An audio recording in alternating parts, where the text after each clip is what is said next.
नमस्कार मित्रांनो, पुन्हा एकदा तुमचं स्वागत आहे M1 ट्रेडिंग स्पेसमध्ये. तर बघून घ्या की आपल्या सेटअप अकॉर्डिंग आज कुठे ट्रेड एक्झिक्यूट झाले आहेत. आज आपण 2 ट्रेड एक्झिक्यूट केले, दोन्ही पण बँक निफ्टीमध्येच आहेत. तर बँक निफ्टीमध्ये कशा प्रकारे ट्रेड एक्झिक्यूट केलेले आहेत आणि कुठे आपण एक्झॅक्टली ट्रेड घेतलेला आहे ते आपण डिस्कस करून घेऊ. बँक निफ्टीमध्ये बँक निफ्टीची ओपनिंग फ्लॅट होती. हा जो झोन होता ह्याच्या जवळपास यांनी ओपनिंग दिलेली होती, बट जो पीडीएल होता ह्याच्या जवळ यांनी ओपनिंग दिलेली होती. फर्स्ट कॅन्डल इंडिकेशन होती, दोन्ही साईडने याला वीक होते, डायरेक्शन नव्हतं की कोणत्या साईडला जाणारा. बट इथे ही सेकंड कॅन्डल जेव्हा आली आणि पीडलच्या खाली आणि स्ट्रॉंग क्लोजिंग दिली तर इथे हे सेंटिमेंट दाखवत होती की हा डाऊनसाईडला जाऊ शकतो. बट इथे कन्फर्मेशन पाहिजे होतं. या कॅन्डलनंतर एक कॅन्डल होल्ड केली. ही कॅन्डल जर बघाल तर प्रॉपरली याला ब्रेक केलं, एक्झॅक्टली पीडलवर रिजेक्शन घेतलं, डाऊनसाईडला आला, इंगल्फ करून प्रॉपरली क्लोजिंग दिलेली आहे. तर इथे कन्फर्म झालेलं होतं की हा डाऊनसाईडला जाऊ शकतो. ह्याच्या क्लोजिंगवर मी ट्रेड एक्झिक्यूट केला. सेम कॅन्डलचा हाय मी एसएल लावलेला. प्रॉपरली यांनी जे टार्गेट आहे 100 पॉईंटचं ते डन करून दिलं.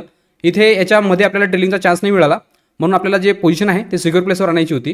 ही कॅन्डल जी आहे ही डॉमिनेट दिसत होती आणि ऑलरेडी सपोर्ट लेवलवर बँक निफ्टी येऊन पोहोचलेला होता. तर मी डायरेक्टली जो एसएल इथे होता डायरेक्टली उचलला आणि ह्याच्यावर लावला. मला वाटलं नव्हतं की लगेचच नेक्स्ट कॅन्डलमध्येच हा बुक होऊन जाईल. बट नेक्स्ट कॅन्डल निघाली, या कॅन्डलच्या जवळपास यांनी जो ट्रेलिंग होता तो बुक केला. मला वाटलं की इथे हा थोडा वेळ थांबेल, कंटिन्यू करेल, एक स्पाइक वगैरे लावेल, त्यानंतर एक फ्रॅक्टल वगैरे येईल तर आपण त्यावर ट्रेल करू शकतो. बट तसं न करता यांनी डायरेक्टली जो ट्रेलिंग आहे तो बुक केला, त्यानंतर जो ट्रेंड आहे तो कंटिन्यू केलेला आहे. तर हा जो होता हा आपला फर्स्ट ट्रेड होता, जो की आपण या लेवलपर्यंत त्याला कॅरी केलं. इथे आपला ट्रेलिंग बुक झालेला आहे. त्यानंतर पुन्हा यांनी रेंज क्रिएट केली. हा एक स्ट्रॉंग सपोर्ट लेवलचं काम करत होता. एक्झॅक्टली या सपोर्ट लेवलला यांनी एकदा टेस्ट केलं, नेक्स्ट कॅन्डलमध्ये यांनी ब्रेकडाऊन केलं. तर इथे जे डाऊनसाईडचे टार्गेट होते ऑलमोस्ट 200 पॉईंटचे जे टार्गेट होते ते ओपन होते. तर यांनी चांगलं ब्रेकआउट दिलेलं होतं. कॅन्डल पण जी होती ती स्ट्रॉंग होती, क्लोजिंग पण चांगली दिसत होती. तर याच्या क्लोजिंगवर मी सेकंड ट्रेड एक्झिक्यूट केला. सेम कॅन्डलचा हाय मी एसएल लावलेला, कारण की जर याचा वर जायचं असतं तर मग हा जो स्ट्रक्चर सुरू आहे हा बेंड केला असता. हे जे रिजेक्शन आहे याला यांनी फॉलो थ्रू दिलं असतं आणि वरच्या साईडला गेला असता आणि डायरेक्टली पीडीएल टच केला असता. बट तसं न करता यांनी जो ट्रेंड आहे तो कंटिन्यू केलेला आहे. प्रॉपरली ट्रेंड कंटिन्यूशनचं साईन दिलं. याच्या क्लोजिंगवर आपण ट्रेड घेतला. ज्या प्रकारे मी सांगितलं याचा हाय मी एसएल लावलेला. याच्यामध्ये 200 पॉईंटचं मी टार्गेट ठेवलेलं होतं. स्लो अँड स्टडीली हा डाऊनसाईडला आला. जे टार्गेट आहे ते ऑलमोस्ट या रेंजमध्ये बुक झालेलं होतं. बट यानंतर ही जी मोमेंटम होती हे डायरेक्ट होती, ट्रेलिंग करण्यासारखं याच्यामध्ये काही नव्हतं. आपण ट्रेड जी होती ती होल्ड करून ठेवलेली होती. जेव्हा इथं वर साईड निघाल्यानंतर इथे फ्रॅक्टल आला, पुन्हा खाली आला, तर इथे आपल्याला एक्झॅक्टली लेवलवर ट्रेलिंगचा चान्स मिळाला. जो एसएल मी इथे लावलेला होता तो डायरेक्टली ट्रेल करून मी ह्याच्यावर लावला. जेव्हा पुन्हा वर गेला, पुन्हा खाली आला, पुन्हा फ्रॅक्टल आला, than me fractal to fractal trail करायला स्टार्ट केलं. ही जी लेवल आहे हे ट्रेंड चेंज करताना दिसेल. प्रॉपरली तुम्ही बघाल हा लो आणि हा लो अपसाईडनी शिफ्ट होताना दिसत होता. ही कॅन्डल जी आहे प्रॉपरली हा जो रेंज आहे हा ब्रेकडाऊन यांनी प्रॉपरली केला. तर ह्याच्यानंतर हा डाऊनसाईडला जायला पाहिजे होता. एक कॅन्डल होल्ड केली, पुन्हा एक डॉमिनेट कॅन्डल क्रिएट झाली.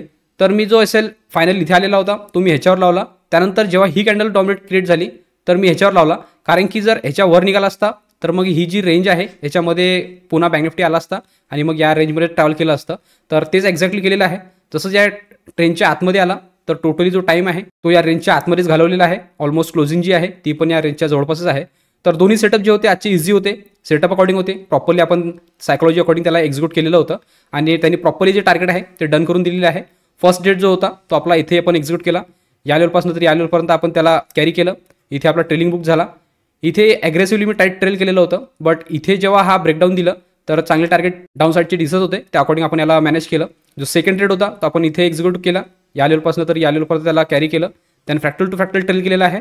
देन इथे डॉमिनेट कॅन्डल अकॉर्डिंग त्याला बुक केलेला आहे. तर प्रॉपरली या लेवलपासून तर या लेवलपर्यंत टोटल डाऊन साईडचं मुवमेंटम आपण आज कॅप्चर केलं. तर इथे तुम्हाला दोन्ही पण ट्रेडचं एक्सप्लेनेशन क्लिअर झालेलं असेल आणि बँक निफ्टीची मुवमेंट पण एक्झॅक्टली कशा प्रकारे मूव्ह केलं ते पण क्लिअर झालेलं असेल. याचबरोबर बघून घेऊ की निफ्टीमध्ये आपण ट्रेड काबर एक्झिक्यूट केलेलं नाही आहे ते. निफ्टीची ओपनिंग स्लाइटली गॅपअप होती. हा जो झोन होता ह्याच्यावर यांनी ओपनिंग दिलेली होती. बट जो पीडीएच आहे याच्या खाली याची ओपनिंग होती. फर्स्ट कॅन्डल इंडिकेशन होती, डाऊन साईडने याचं रिजेक्शन होतं, जी क्लोजिंग दिली होती वरच्या साईडने होती. तर ज्या प्रकारे मी सांगितलं कन्फर्मेशन नव्हतं, इथे कन्फर्मेशन दिलेलं होतं. बट ज्या प्रकारे आपल्याला सेटअपमध्ये कॅन्डल पाहिजे ती कॅन्डल नव्हती. हा डाऊन साईडला येत होता, पुश लावत होता. इथे ट्रेंड कंटिन्युएशनमध्ये एक ट्रेड आला होता जो की मी लाईव्ह स्ट्रीममध्ये तुम्हाला सांगितलेला होता. इथे भरपूर जणांनी ट्रेड घेतलं आणि डायरेक्टली मी सांगितलं होतं की हा पीडलचं जे टार्गेट आहे ते डन करू शकतो. मी ह्या करता नाही घेतलं, कारण की मी ऑलरेडी बँक निफ्टीच्या ट्रेडमध्ये होतो, त्यामुळे आम्ही याला इग्नोर केलं. निफ्टीने पण जे टार्गेट आहे ते डन केलेलं आहे. ज्यांनी पण ट्रेल केलं त्यांनी एक्झॅक्टली या लेवलवर बुक केलेलं आहे. त्यानंतर तर हा या रेंजमध्येच गेलेला होता. तर भरपूर जणांनी या लेवलवर आणि भरपूर जणांनी या लेवलवर बुक केलेलं आहे. या रेंजमध्ये गेल्यानंतर यांनी थोडंसं ब्रेकडाऊन दाखवलं, वोल्टाईल झाला, पुन्हा खाली आला आणि आता जी क्लोजिंग दिली आहे ऑलमोस्ट डे लोच्या जवळपासच दिलेली आहे. तर ज्या अकॉर्डिंग आपल्याला ट्रेड पाहिजे त्या अकॉर्डिंग सेटअप दिसत नव्हते. मोमेंटमसाठी मी सांगितलेलं होता एकच होता, तेच त्यांनी कंटिन्यू करून जे टार्गेट आहे ते टोटली डन करून दिलेले होते. त्यामुळे आज आपण निफ्टीला इग्नोर केलं. दोन्ही जे ट्रेड होते ते आपण बँक निफ्टीमध्येच एक्झिक्यूट केलेले आहे. तर इथे तुम्हाला दोन्ही पण इंडायसेसचे एक्सप्लेनेशन क्लिअर झालेले असतील. याचबरोबर बघून घेऊ एक्झॅक्टली ऑर्डर बुकमध्ये कोणत्या टायमिंगला ट्रेड एक्झिक्यूट झालेले आहेत ते. ऑर्डर बुकमध्ये जर बघाल तर बँक निफ्टीचा फर्स्ट ट्रेड जो मी एक्झिक्यूट केलेला आहे तो केलेला आहे 9:35 तिथे मी बँक निफ्टीचा 47,500चा सी सोल्ड केलेला, तो केलेला 4:37 मध्ये. आणि यानंतर याचा जो ट्रेलिंग आहे तो बुक झालेला आहे 10:20 47,500चा सी तो झालेला आहे 4:01 मध्ये. त्यानंतर सेम डाऊन साईडमध्येच ट्रेंड कंटिन्युएशनमध्ये आपण सेकंड ट्रेड एक्झिक्यूट केला बँक निफ्टीचा, तो मी एक्झिक्यूट केलेला आहे 11:25 तिथे मी बँक निफ्टीची स्ट्राईक प्राईस चेंज केली आणि तिथे मी सोल्ड केलेला होता 47,300चा सी, तो माझा सोल्ड झालेला होता 4:52 मध्ये. आणि याचा जो ट्रेलिंग आहे तो बुक झालेला आहे 2:34 जवळपास 47,300चा सी तो झालेला आहे 293 मध्ये. तर दोन्ही सेटअप आज ट्रेंड कंटिन्युएशनमध्ये होते, डाऊन साईडमध्ये होते. प्रॉपरली सेटअप अकॉर्डिंग आपण त्याला एक्झिक्यूट केलेला आहे आणि ज्या अकॉर्डिंग आपण लेवलवर बुक करतो त्या अकॉर्डिंग त्याला आपण बुक पण केलेला आहे.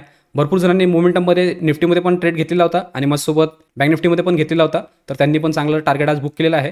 तर होप करतो आजच्या पण लाईव्ह स्ट्रीमची लर्निंग तुमच्या कामाची ठरलेली असेल. ज्यांनी कोणी पण अजून लाईव्ह जॉईन केलेलं नसेल आणि ज्यांना करायचं असेल तर ते डिस्क्रिप्शनमध्ये दिलेल्या व्हॉट्सअप ग्रुपवर जॉईन होऊ शकता आणि त्यानंतर आमच्यासोबत लाईव्ह लर्निंग सुरू करू शकता.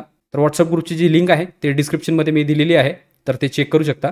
त्याचबरोबर रोज मी जे एक्झिक्युशन व्हिडिओ अपलोड करतो यामध्ये पण तुम्हाला काही पार्ट व्हॅल्युबल वाटत असेल किंवा काही लर्निंग मिळत असेल तर तुम्ही चॅनलला सबस्क्राईब करू शकता आणि व्हिडिओला लाईक करू शकता, जेणेकरून येणारे सगळे अपडेट तुम्हाला कंटिन्यू येत राहतील. तर इथे तुम्हाला आजच्या दोन्ही ट्रेडचे अपडेट क्लिअर झालेले असतील. तर आजच्या अपडेट व्हिडिओपुरतं एवढंच ठेवू. भेटूया उद्याच्या व्हिडिओमध्ये. तोपर्यंत शिकत राहा, इम्प्लिमेंट करत राहा. गुड लक, बाय.